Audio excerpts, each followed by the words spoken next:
All right, we have some major developments. Epstein's survivors are now compiling their own list. That is right. A press conference that was held today in D.C. could very well change the national conversation surrounding the still quite mysterious Jeffrey Epstein case. We had a press conference that was organized by a bipartisan committee. On screen now, you see Representative Ro Khanna and Representative Thomas Massie, a Democrat and a Republican, who came together to organize this event. Epstein survivors came out very, very bravely, and they told their own story. You know, before we talk about the list that they are compiling, before we talk about the fact that these representatives promised to read this list on the House floor, we'll get there.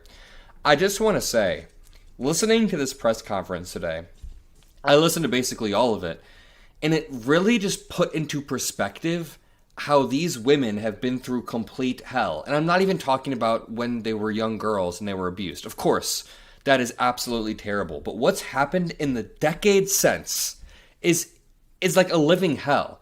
They've had to go through decades of bureaucratic cover-up, corruption, failure to investigate, neglect, interests trying to sway politicians to intentionally ignore them and not investigate what happened to them, over and over, just desperately trying to be heard. So I know a lot of the times the national conversation centers around the context of this current administration, and for a good reason. Donald Trump today in the Oval Office, while this presser was being held outside, said that this was a hoax.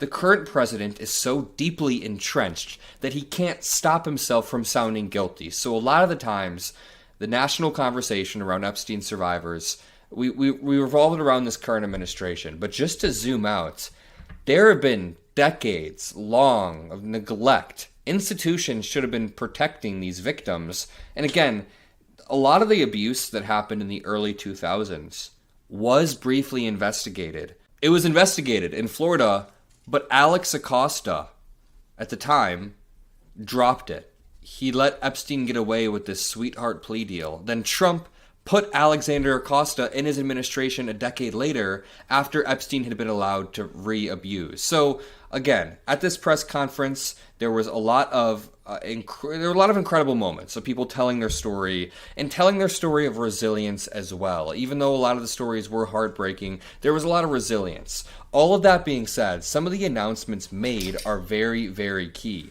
Just to start off, Epstein survivor Annie Farmer described how all of the survivors were both horrified and just disgusted to learn that Ghislaine Maxwell had been transferred from a high-security prison to a more lax minimum security prison directly after meeting with Donald Trump's personal lawyer turned Deputy Attorney General Todd Blanche. She said, "We were horrified to learn that she had been transferred to a prison camp. She is someone who's been found guilty by a jury of sex trafficking." She then lied about it. "She participated in the abuse. She was a major architect of the scheme. The fact that she's painted herself as a victim is disgusting." Now let's play this clip of Epstein survivor Lisa Phillips talking about the list that they're compiling. I would like to announce here today, us Epstein survivors have been discussing creating our own list. We know the names. Many of us were abused by them. Now together as survivors, we will confidentially compile the names we all know who were regularly in the Epstein world. And it will be done by survivors and for survivors. No one else is involved. Stay tuned for more details. No one else is involved, and we'll continue to cover this.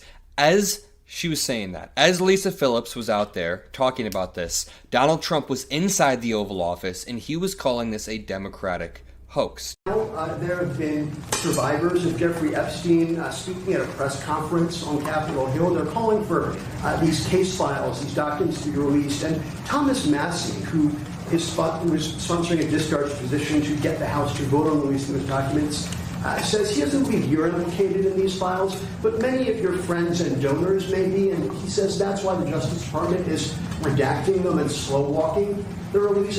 Is the Justice Department protecting any friends or donors, sir? So this is a Democrat hoax that never ends. You know, it reminds me a little of the Kennedy situation. We gave him everything over and over again, more and more and more. and nobody's ever satisfied. From what I understand, I could check, but from what I understand, thousands of pages of documents have been given. But it's really a Democrat hoax because they're trying to get people to talk about something that's totally irrelevant to the success that we've had as a nation since I've been president. Even if you look at D.C. right now, D.C. All right, just think about the framework that I was talking about earlier in the video, when I was saying that even if we look at it in the context of this current administration, we can still zoom out and see that these women have been neglected for years. It takes so much courage to come out and to fight and to try to hold the people accountable that did this to you, yet over and over and over, they were dismissed with a cruel level of disregard. Now we can zoom back into this administration and see that Donald Trump is not only continuing to perpetuate this level of disregard and dismissiveness, but it's a whole new level of just almost spite for the victims, spite for the fact that women dare to speak out against their abusers, people who ruined them during their most formative years, who traumatized them. Donald Trump is calling it a Democratic hoax. It's not just disregard, it's redirection of all of this. I want to show you. Then Representative Thomas Massie and Representative Ro Khanna went on CNN and declared that they will read this list on the House floor if the Epstein survivors compile it. Women today, one thing that they said that they are willing to do if these documents don't get released is compile their own, basically, list of people around Jeffrey Epstein and release that. You actually said tonight that you have a plan to potentially help them with that. Yeah, so the survivors said that they had decided to compile their own list. But the reality is if they try to release that list, they're going to be sued into homelessness. They will be attacked. They will have death threats.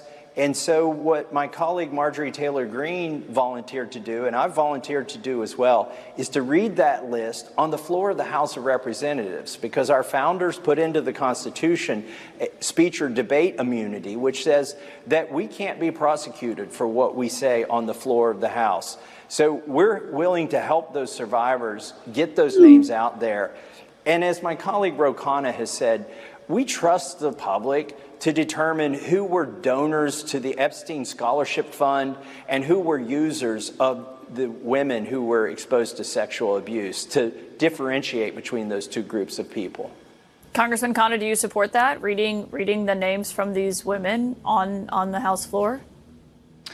I do, but I don't think it needs to come to that. I mean, there shouldn't be burdened to have to come up with the list. You know, one of the things that struck me is some of the survivors said that they themselves had not seen the files. One person pleaded with America saying she wants to try to understand her own memories and she wants to see these files to be able to piece that together.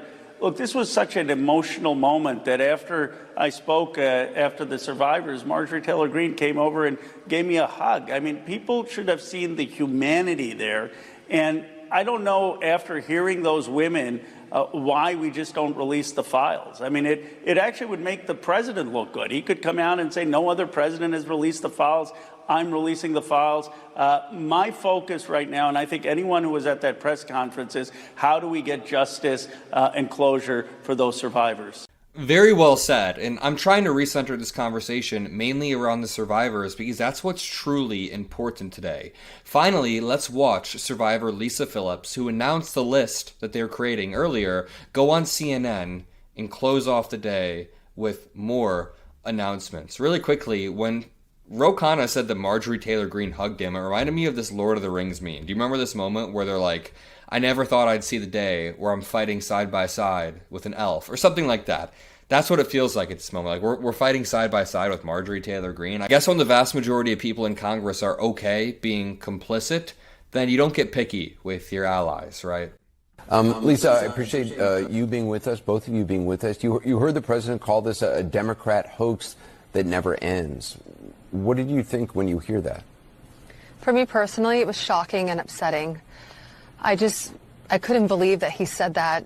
Just for so many years, he acknowledged that there were thousands of files and he was going to release them. And so hearing that today, I was just confused by it. I think he thought that we were targeting him, and we weren't.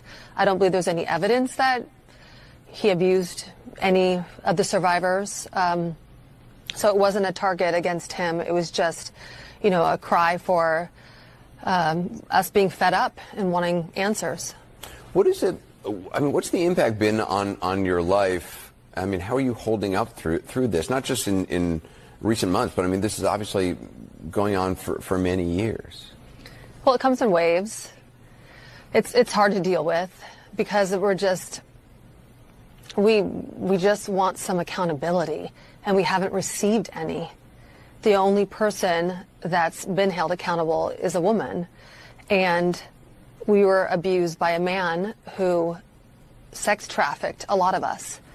And so we are aware there are many other men out there, and we just don't understand, or we are nearing the end of our fight, pushing us to, make other decisions, to see if we can get some accountability. Brad, I'm wondering what your reaction to the president calling a hoax. Yeah, thanks for having me on, Anderson. It doesn't make any sense. I don't think, I know that he doesn't believe that it's a hoax. I'm not sure that he knows what the word hoax means, to tell you the truth, because I've talked to President Trump years ago about this case on this topic. He provided information. He knew back then the type of creep that Jeffrey Epstein was. I can't imagine that he's saying that these hundreds of women are lying about this, so I'm not exactly this sure was what back in 2009, you said you talked to him. Sure, I talked to him in 2009 several times back then, and at least through the years have even asked follow-up questions through his lawyers. He's not implicated in the files that I've ever seen, and like I've said, I've represented 200 women. So all I can think is that he has now seen the files or has been advised of things in the files that he didn't know was in the files, and that I currently don't know that are in the files, because otherwise it makes absolutely no sense, this about face that he's done. You're either on the side of the victims or you're on the side of evil. There is not another side to this. And he's choosing the side of evil, the side of Jeffrey Epstein. It really makes no sense. I can't imagine the public's going to put up with this.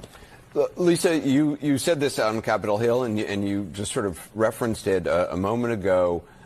You talked about compiling a list of other abusers who were in Epstein's world among all of the women who were there today, and I assume others who weren't even there. Is that something, can you just talk about that idea, and what would you do with that list? Well, I started a podcast about a year ago where I speak to survivors of serial predators. So I'm aware through that, and also for the last 20 years, speaking to survivors of Epstein, that they were trafficked to other men.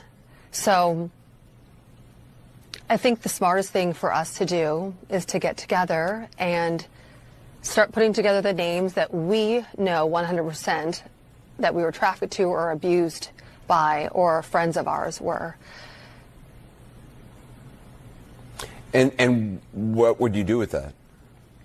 Go ahead. Well, it's just for us to be aware of what's going on. Is that something you would release publicly? We have many people that are working with us that are allies in media and in different groups, and we're not quite sure. It's not up for us really to release those names. It's really up to the government to release those names. Obviously, the Epstein survivors have to be careful going on TV saying we're going to release the names. But what you can see is Lisa Phillips said we are going to compile a list. Then Representative Thomas Massie and Representative Ro Khanna said we will read the list in a setting where we are not legally culpable at all. So I'm going to leave it there. If you appreciate these videos, drop a like, subscribe. I'll see you all in the next one. Peace out.